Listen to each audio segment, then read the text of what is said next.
बस ऐसे लोगों के पास धन टिकता नहीं है, और वो उनकी समस्या नहीं है, वो समस्या उनकी कुंडली के इस भाव पर बैठे हुए ग्रहों के कारण है, जो व्यक्ति के पास धन टिकने नहीं देता है।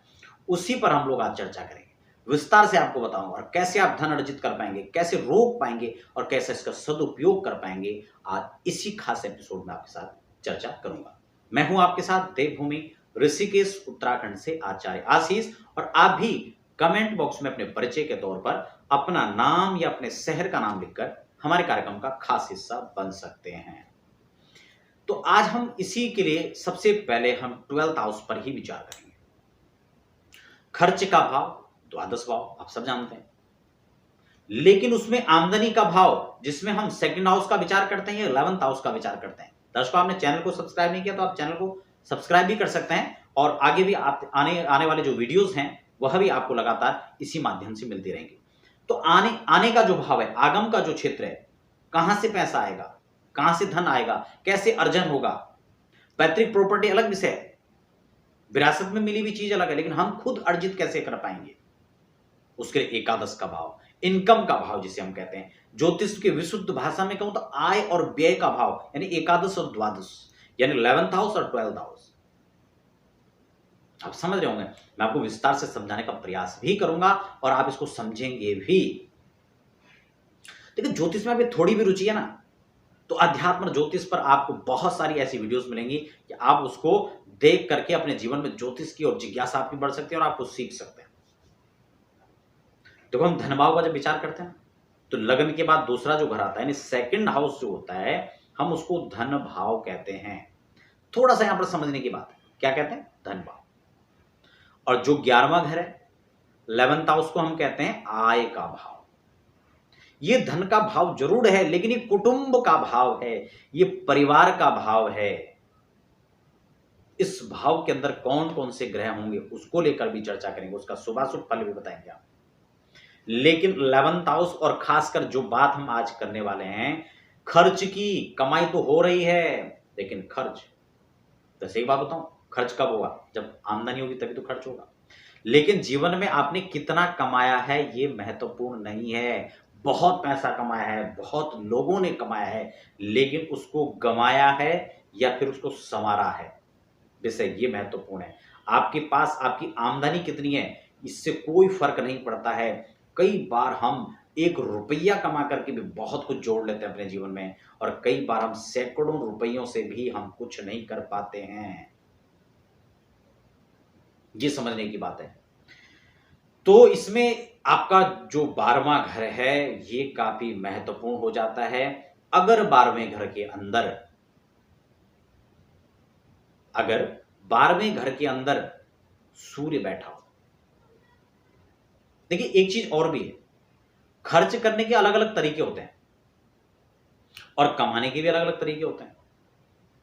जैसे हम अभी सेकंड हाउस की बात कर रहे थे, तो द्वितीय हाउस में जो ग्रह होंगे वो आपके कुटुंब से संबंधित, यहां पर जो है हम उसका फोकस वहां पर करेंगे कि हमें कुटुंब से संबंधित जो विचार करना है, पैतृक प्रॉपर्टी को लेकर के जो हम विचार हम करेंगे, वो विवाद में है, वो हमें मिलेगी, वो हमें नहीं मिल पा रहा है, या क्या हमारे पास जो प्रॉपर्टी वो मिल जाएगी, या मिलने के संयोग हैं, या उनके पास कितना धन होना चाहिए, हमारा द्वितीय भाव होता है।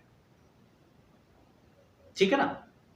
और एकादश से हमारी अर्निंग का हाउस है, इसलिए हम आमदनी के स्रोत कैसे अपने लिए बना पाएंगे उसका विचार होगा। इसलिए 11th हाउस का लॉर्ड आपकी कुंडली में कहां बैठा हुआ है। वैसे आपने अभी तक वो वीडियोस नहीं देखी हैं जिन पर हमने अलग अलग हाउसेस के लॉर्ड अलग अलग डिफरेंट हाउस में बैठने का फल स्वतंत्र रूप से मैं चर्चा कर चुका हूं। 12 वीडियोस हैं। फर्स्ट हाउस के लॉर्ड 12 भाव में क्या फल है, सेकेंड हाउस का लॉर्ड 12 भाव में क्या फल रहेगा, थर्ड हाउस के लॉर्ड डिफरेंट 12th हाउस में क्या उसका रिजल्ट रहेगा, उसको लेकर मैं अलग से चर्चा कर चुका हूं, आप उसे भी देख सकते हैं। लेकिन हम बात करेंगे आज इस एपिसोड में एकादश, द्वादश और द्वितीय, इन तीनों के आसपास ही हम आज इसकी चर्चा को रखेंगे।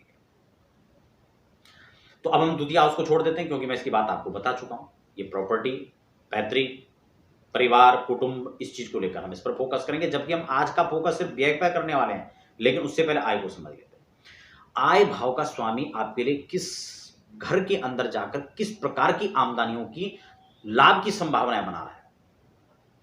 कई बार हमारे टैलेंट, कई बार हमारे मल्टी टैलेंट होने के कारण से मल्टी प्रकार से धन आता है, और कई कई बार जो है हमारे एकादश का लॉर्ड एक किसी पर्टिकुलर भाव में, किसी पर्टिकुलर ग्रह में एक ऐसी जगह बैठ जाता है, एक ऐसी सिचुएशन में होता है कि जब हमें आमदनी का स्रोत सिर्फ एक होता है। मान लो सरकारी नौकरी में व्यक्ति सरकारी नौकरी आप कर रहे हैं, तो उसके उस जॉब में आपको क्या होगा, वो सर्विस जो आपकी वो एक ही, मान लो आप टीचर हैं तो आपका जो अर्निंग का स्रोत होगा वो आप शिक्षा से जुड़ा रहेगा, या तो आप स्कूल में पढ़ा करके आएंगे, घर में आप ट्यूशन पढ़ाएंगे।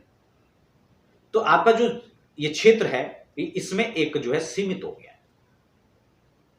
और कई बार आपने ऐसे भी लोगों को देखा होगा कि वह किसी खास एक नौकरी को नहीं करते हैं, किसी खास क्षेत्र में नौकरी नहीं करते हैं, बल्कि उनके आमदनी के अलग अलग अलग अलग हिस्से होते हैं, अलग अलग अलग स्रोत होते हैं। क्यों? क्योंकि वह ग्रह मल्टी रूप से अर्निंग के लिए आपको तैयार कर रहा है। उसने आपकी कुंडली के अंदर ऐसी भूमिका बना करके रखी है। और उसके लिए मैं आपको बता देता हूं, मुख्य रूप से जो जिम्मेदार ग्रह हैं वह मंगल हो सकता है, राहु हो सकता है। ये अप्रत्याशित परिणाम देते हैं, अप्रत्याशित लाभ देते हैं, और अलग अलग अलग भाव में, अलग अलग समय में पर जो है इनका प्रभाव दिखता है। तो राहु और केतु को लेकर जहां व्यक्ति घबराता बहुत है, भय ज्यादा लगने लगता है, लेकिन वहीं इनकी विशेषताएं भी हैं कि यह छाया ग्रह होते हुए भी ये व्यक्ति को मल्टी टैलेंट को निखारते हैं, और जब आय की बात आती है तो ये मल्टी तरह से जो है आपको धनागम के स्रोतों को तैयार करते हैं। अक्सर देखा जाता है अलग अलग प्रकार से आगम के साधनों को मजबूत करता हुआ यह योग दर्शाता है। इसलिए आप एकादश भाव में ये भी देख सकते हैं, समझ सकते हैं उसको। इसके बाद बुध की बात आती है। बुध का भी यही इसमें विशेष रोल है कि यह व्यक्ति को अपनी वाणी के द्वारा, अपने विवेक के द्वारा, अपनी बुद्धि चातुर्य के द्वारा, बौद्धिक क्षमताओं से व्यक्ति को अलग अलग अलग प्रकार से, वह व्यक्ति प्रॉपर्टी में भी काम करेगा, वह व्यक्ति कंस्ट्रक्शन का भी काम कर रहा होगा, वह व्यक्ति कंसल्टेंसी का भी काम कर रहा होगा, वह व्यक्ति सामाजिक परिवेश से भी जुड़ा होगा, वह व्यक्ति प्रबंधन से भी जुड़ा होगा, और कहीं ना कहीं किसी व्यापार से जुड़कर भी उसका समुचित लाभ ले पा रहा होगा। तो ये विशेषताएं इन ग्रहों के अंदर खासकर होती हैं। अब हम बात खर्च की कर लेते हैं कि धन रुकता क्यों नहीं है। बार बार फोकस उस पर करेंगे। आमदनी की तुमने बात कर ली है, लेकिन रुकने का, अच्छा रुकने के बाद भी अगर खर्च हो रहा है, जैसे आने का तरीका बताया मैंने आपको, अब खर्च का जो तरीका उसको थोड़ा समझ लेते हैं। जैसे कि यहां पर सूर्य द्वादश में बैठे, वो आपकी मान प्रतिष्ठा के लिए तो बहुत अच्छा यहां पर नहीं है, कहीं ना कोई लांछन लगा सकता है, कोई ना कोई आपके जीवन में आपकी सरदर्द का जो है कारण बन सकता है, आपके हेडेक को यहां पर बढ़ा सकता है, अस्थि जनित रोग तैयार कर सकता है, नेत्र जनित रोग तैयार कर सकता है, हार्ट की प्रॉब्लम क्रिएट कर देता है कई बार। वो ऐसा नहीं, वो समय के अनुसार होगा, कब उसकी दशा आएगी, कब किस पीरियड में जाकर के वो कैसा परिणाम देगा, सूर्य की सिचुएशन वहां पर क्या है, इन सभी चीजों को भी वहां पर बारीकी से देखने का यहां पर आवश्यक, उसको बारीकी से देखा जाना आवश्यक है। लेकिन यहां पर चंद्रमा है जो मानसिक अशांति को दर्शाएगा। सूर्य यहां पर तेजी से खर्च कराएगा, तो चंद्रमा यहां पर थोड़ा सा उसकी जो गति रहेगी वो थोड़ा कम हो। लेकिन वहीं मंगल होंगे तो बहुत तीव्रता से व्यक्ति खर्च करेगा, लेकिन मंगल यहां पर दो तरह से खर्च करेगा। अगर विपरीत परिणाम देगा तो ये घटना दुर्घटनाओं में व्यक्ति के धन को बर्बाद कर देगा, इन्वेस्ट भी कराएगा व्यक्ति से। अब देखो धन की गति है, वो कहीं ना कहीं लगेगा, अगर उसको सही जगह लगा रहे हो तो ठीक है, नहीं वो गलत जगह लगने की भी तैयारी है। तो इसीलिए जो धन है तब उसको कब किस समय सही रूप में कहां निवेश करना है ये महत्वपूर्ण हो जाता है, क्योंकि धन हमारे पास रुक नहीं पा रहा है। चर्चा ही आज इस पर है, कमा तो खूब रहे हैं, आमदनी हो रही है अच्छी खासी, लेकिन टिक नहीं पाता है, रुक नहीं पा रहा है। उपाय भी आपको बताने वाला हूं।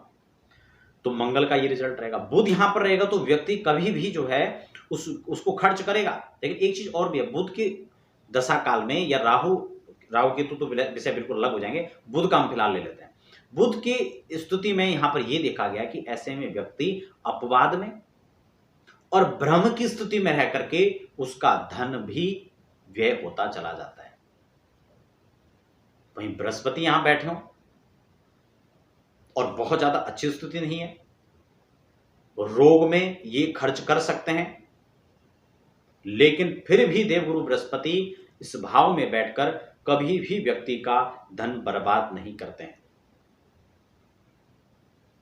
ये धन को सही दिशा में लगाते हैं, धन का सही उपयोग करते हैं, धर्म कर्म में खर्च करते हैं, अपने होश सवास में रहकर खर्च करते हैं और इनके धन का दुरुपयोग नहीं होता है। यह खास विशेषता है। वहीं शुक्र यहां पर जब बैठते हैं तो भोग विलासिताओं की ओर व्यक्ति को धकेल देते हैं। व्यक्ति अपने ऐसो आराम में खर्च ज्यादा करता है, अपनी लाइफ स्टाइल को लग्जरी लाइफ स्टाइल बनाने का प्रयास करता है। जो चीजें यहां पर खरीदेगा वो ब्रांडेड खरीदने का प्रयास करता है, तो वो ब्रांड की ओर ज्यादा मरेगा। वो ब्रांड में, सौंदर्य संसाधन में, सौंदर्य प्रसाधन में उस पर अपना धन अधिक व्यय करता है। और आप में से तमाम दर्शक इस चीज को अपनी कुंडली में बारीकी से देखें और समझें, आपको लगेगा कि ये 100% ऐसा ही है। लेकिन आप ग्रहों की स्थिति को बारीकी से अध्ययन जरूर करें। युतियों को देखें, उस भाव वो प्रभावित है नहीं है, किससे है, ये भी बारीकी से अध्ययन का विषय हो सकता है। शनि यहां पर बैठते हैं तो प्रॉपर्टी के अंदर निवेश करते हैं और शनि का यहां बैठना ये अच्छा भी है कई दृष्टिकोण से देखा जाए तो। इसके बाद बात आती है राहु केतु।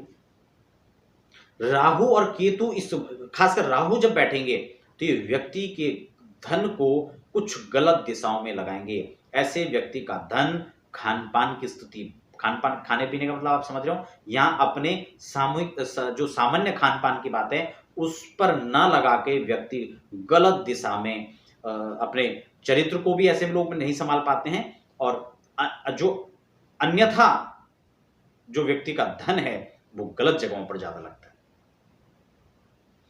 इससे उससे संबंधित जो वैदिक रेमेडी है उसको यहां पर जीवन में व्यक्ति को धारण करना चाहिए। रत्न ऐसे में बिल्कुल भी धारण नहीं करना चाहिए।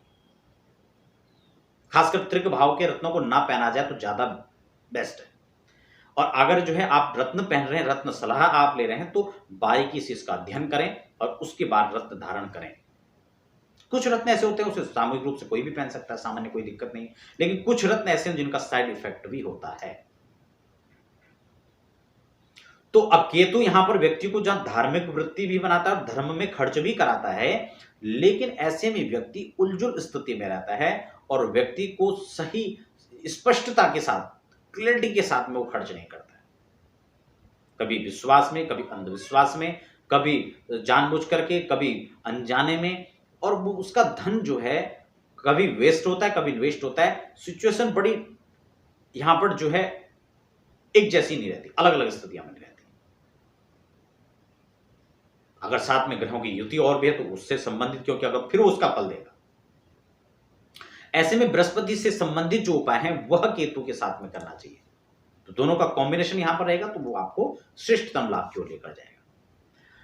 तो दर्शकों, आज मैंने बृहद रूप से तीनों भावों को लेकर, खासकर खर्च को लेकर, इन सब में चर्चा की। अब बात हम विशिष्ट उपाय की कर लेते हैं कि अगर धन नहीं टिक पा रहा है, कर्ज बढ़ता चल जा रहा है,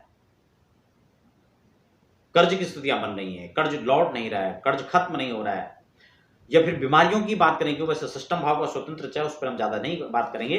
तो ऐसे में आप जो है खर्च को कंट्रोल करने के लिए, ऋण से मुक्ति के लिए, अपने वर्चस्व के लिए, प्रॉपर्टी के लाभ के लिए आपको एक छोटा सा उपाय करना है। आप हनुमान जी को एक मूंगा की माला अर्पण करें। एक आक के पत्ते की 108 बार जो है 108 पत्ते का एक माला आप बनाएं। कम से कम 21 मंगलवार हो सके तो बहुत अच्छा है, नहीं हो सके तो आप कम से कम 7 मंगलवार हनुमान जी को अर्पण करें और आपका धन गलत रूप से व्यय ना हो, आपका धन संचित हो सके, प्रॉपर्टी में आपका निवेश हो सके, अच्छी जगह आपका धन स्थिर हो सके, आपको इन सब चीजों का लाभ मिले। आपको ऋण मोचन मंगल स्तोत्र का पाठ करना चाहिए और आदित्य हृदय स्तोत्र का पाठ करना चाहिए। आप ये निश्चित समझ लें, जो धन से जुड़ी हुई समस्याएं हैं, जो चाहे खर्च होने वाली समस्या है, चाहे धन गया हुआ लौटता नहीं है, चाहे कर्ज की बात है, इन सब चीज़ों को आपको जो आप इससे मुक्त हो पाएँगे और अप्रत्याशित आपको सुखद परिणाम आप इसका लाभ ले पाएँगे। तो दर्शकों, आशा करता हूँ आज की वीडियो आपके लिए काफ़ी नॉलेजेबल, काफ़ी हेल्पफुल और काफ़ी अच्छी साबित होगी। आपको वीडियो अच्छी लगी तो आप वीडियो को लाइक ज़रूर कर लें। वीडियो को अपने इष्ट मित्रों के साथ, दोस्तों के साथ शेयर भी कर लें ताकि वह भी इससे संबंधित लाभ ले सकें। वीडियो से संबंधित चर्चा, कोई क्वेश्चन आप कमेंट बॉक्स में लिख सकते हैं और अपने बारे में व्यक्तिगत जानकारियों के लिए आप हमारी वेबसाइट पर लॉगिन कर सकते हैं या नीचे जो लगातार व्हाट्सएप नंबर फ्लैश हो रहा है, आप उस पर भी संपर्क करके समय लेकर जानकारी प्राप्त कर सकते हैं।